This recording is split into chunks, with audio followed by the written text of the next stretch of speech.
Nearly 50 House lawmakers on Wednesday introduced a bipartisan resolution to attempt to completely end U.S. military involvement in Yemen's civil war. The Yemen War Powers Resolution, backed by 48 co-sponsors, would end all U.S. support for the Saudi-led coalition's war in Yemen. The bill, led by Representatives Permelia Jayapal, Peter DeFazio, Nancy Mace, and Adam Schiff, will mark the third time lawmakers have invoked their war powers during the conflict. Senator Bernie Sanders is expected to introduce a companion version in the Senate when the body reconvenes next week. The resolution required approval by a two-thirds majority in both the House and Senate. Yemen's civil war has been raging since 2014, when Iran-backed Houthi rebels took over the capital of Sana'a, sparking military conflict between the Houthis and a Saudi-led coalition backing the Yemeni government. President Biden, in his first month in office, ended U.S. support for Saudi-led offensive operations in Yemen, but a small number of American forces are still involved in airstrikes and counterterrorism operations against Al Qaeda and affiliated groups in the country. The administration also continues to sell weapons to Saudi Arabia, describing relations between Washington and Riyadh as vital, and stressing that the United States remains committed to Saudi Arabia's defense. Critics, however, including myself, have accused the administration of continuing the U.S. support of the conflict through providing aircraft maintenance and intelligence sharing, which they say still enables offensive operations that have killed thousands of civilians. The new resolution seeks to block that by putting an end to U.S. intelligence sharing that enables offensive Saudi-led strikes and stopping logistical support, such as providing maintenance and spare parts to coalition members engaged in the anti-Houthi bombings. So let me read one statement before we give my opinion.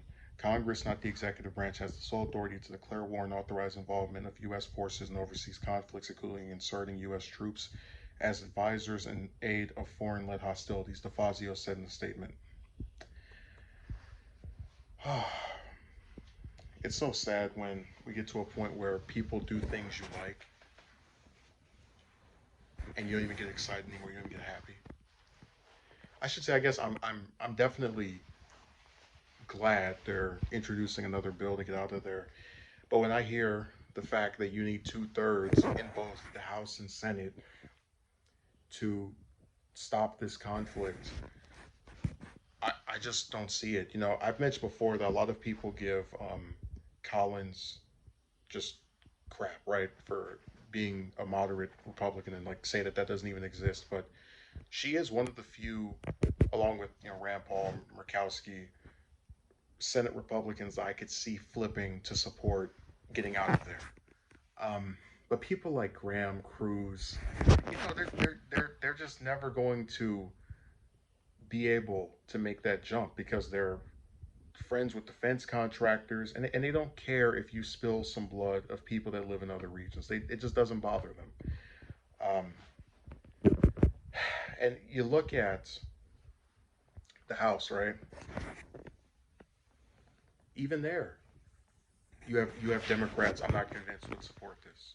When's the last time Pelosi signaled her great commitment to ending U.S. involvement in the Saudi-led uh, destruction of Yemen? You know, all these children and people being starved and murdered. You won't see her say a word. So it sucks because the bill is good, but the lawmakers are not. You just don't have enough people who, you could say it's a lack of empathy. You could say it's just them, you know, kowtowing to defense contractors and wanting weapons to sell and not having any standards for who gets their hands on it. There's just not enough of them to make something like this pass. And I really hate spilling cold water like that. And I very much hope I'm wrong. But I just can't get excited because we've played the same song and dance before. Oh, there's a new bill to get out of Yemen. They're making all these speeches about how right it is to leave there and stop killing innocent people. Oh, it got voted down by the House, or it only passed the Senate, or it passed both chambers, but then it got vetoed by Trump. It just and you remember they said, oh, Biden said that he didn't support being in there. Still sells weapons to Saudi Arabia though. So I'm not even entirely confident if this passed both chambers, he would sign it.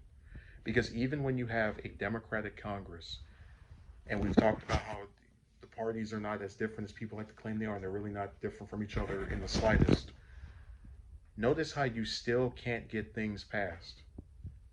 You know, Build Back Better. 2 years of a Democratic House and Senate. Did it get passed? Nope. Same thing here. Democrats run the House, the Senate, and it's never enough. They always have a couple of members that won't do it, or there's too many Republicans. And it is a artificial way to always keep this stuff going. And I wish these lawmakers just come out and say that the majority of, I'm not talking about ones like Ro Khanna or Sanders, because they're people who've been consistent on this issue.